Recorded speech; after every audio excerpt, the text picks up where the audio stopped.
AITA for telling my 28 fiancée 29 that I could not rely on her in a life or death situation. I have what I think is a very good sense of situational awareness. I'm a quick thinker and I tend to not panic in dangerous situations. My fiancée on the other hand is the exact opposite. If I'm being nice I would say she does have any awareness of danger. If I'm being honest I would say that she has the survival instinct of panda raised in captivity. She had no sense of danger around her, doesn't constantly examine her surroundings for things that could be dangerous, and when things are bad, her reaction is to panic and scream.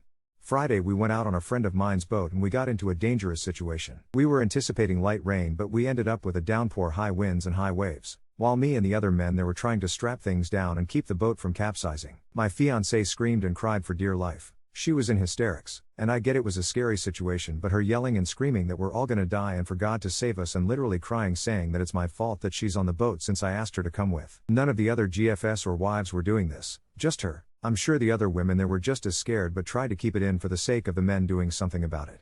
The downpour was really bad for about 15 minutes. So 15 minutes of wailing while we are doing everything we can to keep things alright. We made it back safe with little more damage than a few spilled White Claws. On the car ride home I told my fiancée that we needed to talk about how she was behaving during the crisis. Not only was it incredibly embarrassing in front of my boys, but it was distracting, unhelpful, and telling.